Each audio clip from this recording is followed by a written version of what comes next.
Hi guys. So quick little background story of me, who I am.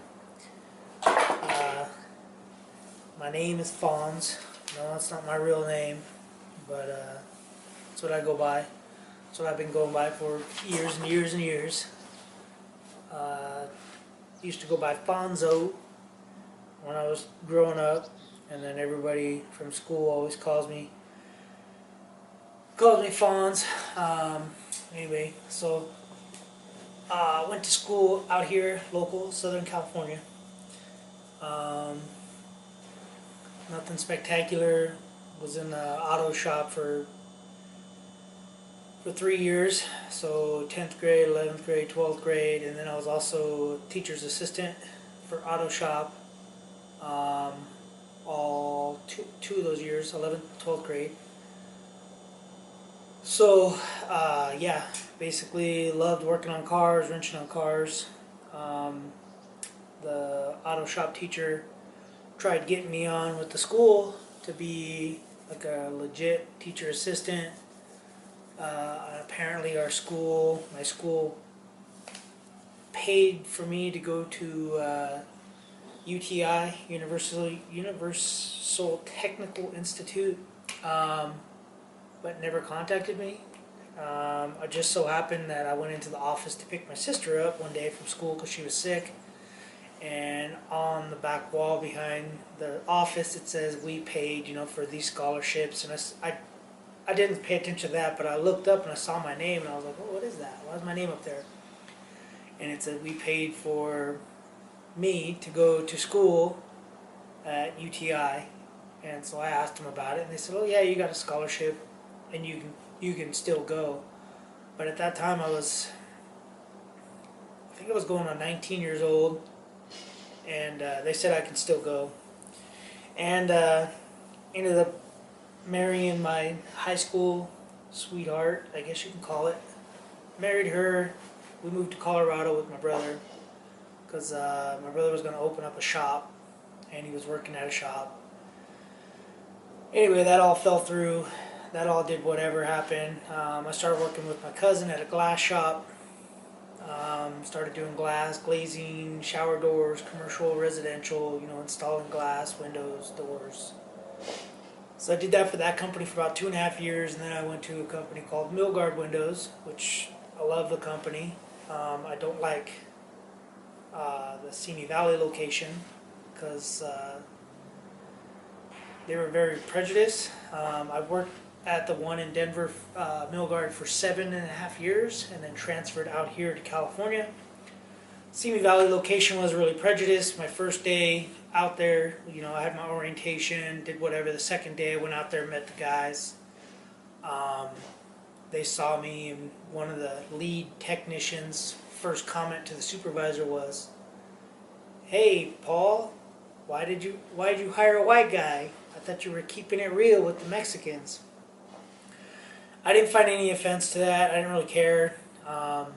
But as I worked there and continued to work there and continued to work there, they kept hounding me and telling me I need to learn Spanish in order to stay working there. They told me I had to take Spanish classes, and I said no, I'm not taking Spanish classes. I don't care. You can't do that. It's discrimination. So I wouldn't say I got disgruntled, but I kind of got disgruntled. And ever since then, and that was about 3 years into that job.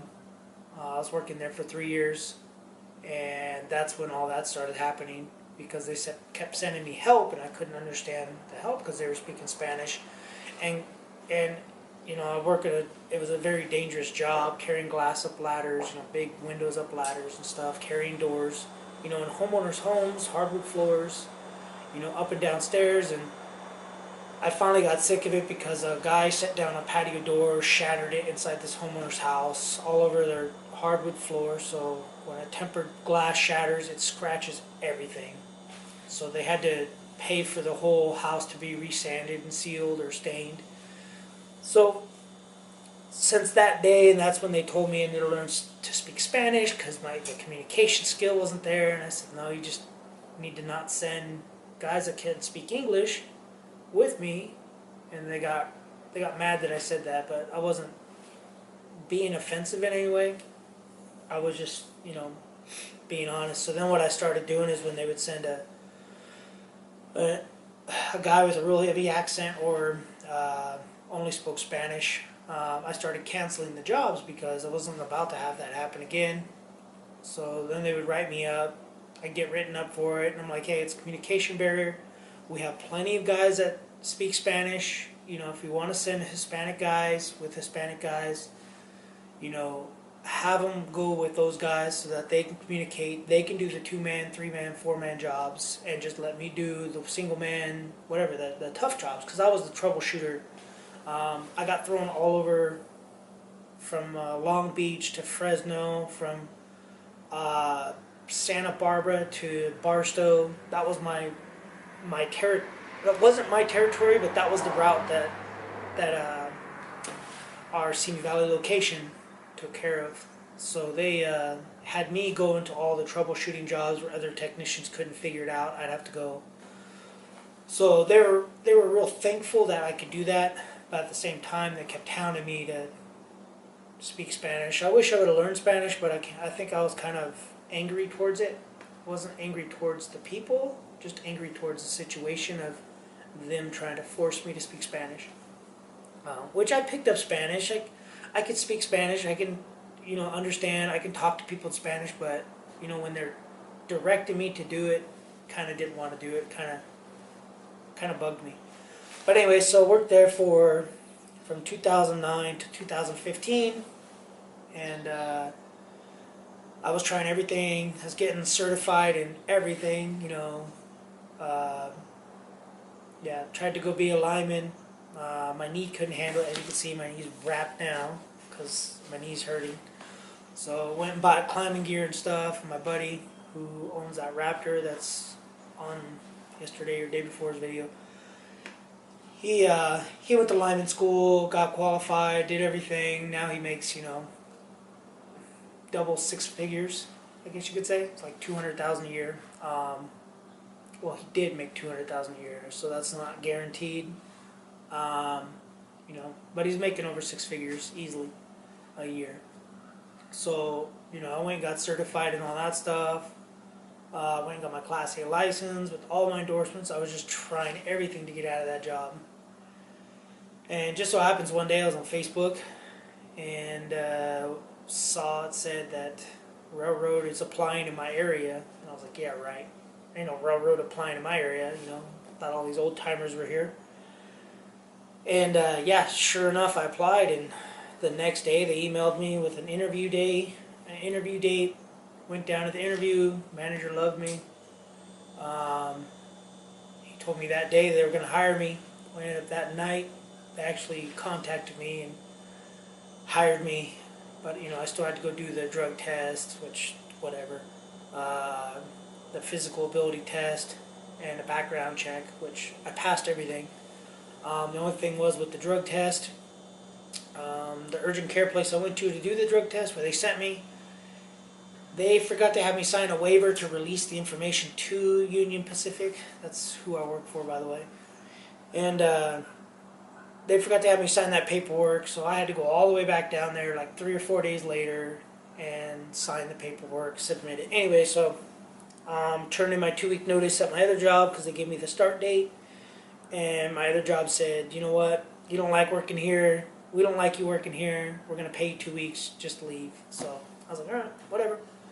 And they tried to accuse me of stealing tools and stealing suction cups, but, my old job where I worked, I owned my own tools, I bought my own cups, and all my cups were for C.R. Lawrence, from Western Glass, and the cups that they buy were from C.R. Lawrence. So all my suction cups said C.R. Western Glass Supply. And that's what I told them. I said, no, all my suction cups, I had them in my car because I always brought my tools home because people like to steal. So I showed them all the stuff, and they're like, well, this tool bag is Milgard's because the supervisor just bought it. I said, no, the supervisor bought me a tool bag because he broke mine because he left it outside and ran it over. He pulled it out of the truck, set it down, forgot, drove off, ran it over, so he bought me a new one. So they had to call him. Anyways, they were trying to get me for stealing, all kinds of stupid stuff, but whatever. Um, yeah, so started the railroad, worked the railroad for 2 years, and then got fired. And then, yeah, basically got fired because the other guy left his post. He didn't do. We're on the track. I was on the track, and he was on the track. Watching for trains. And yeah, he basically walked off track. Took off his vest, lookout vest that you're supposed to have when you're working in that type of environment. And he walked off track. We got fired for 10 months. Yeah, he ended up. His wife ended up passing away because they couldn't. We lost our medical insurance. So lost the medical insurance. His wife died because she couldn't get the medical attention she needed. And then we got our jobs back. He worked there for about 2 to 3 weeks and then committed suicide. So,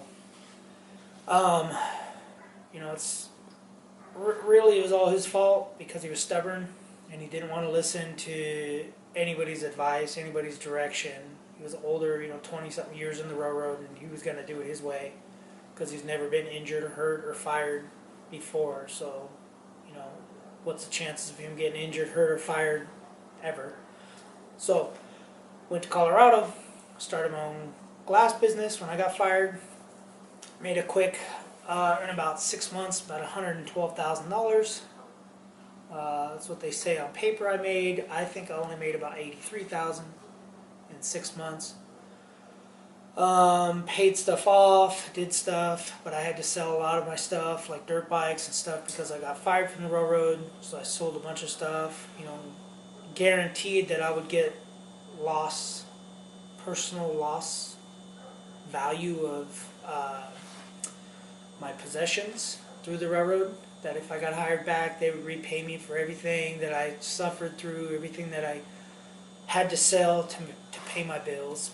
Anyway, yeah, so last November, they sent me a letter saying to come back to work, no back pay, no nothing, just I get to keep all my seniority, I get to keep all my jobs, all my job dates, titles, and come back to work. So I came back to work, working, and now I travel with the railroad, so I work 8 days straight, and then I'm home for 7 days, or I'm off for 7 days, because usually off for about 5 days, because 1 day to travel, depending on where I'm at, 1 day to travel there, 1 day to travel home, so that's 2 days lost technically, but usually on the last day they let us off pretty early, and I can make it home that night, so at least get 6 days. But right now during the holidays, I'm getting 12 days off.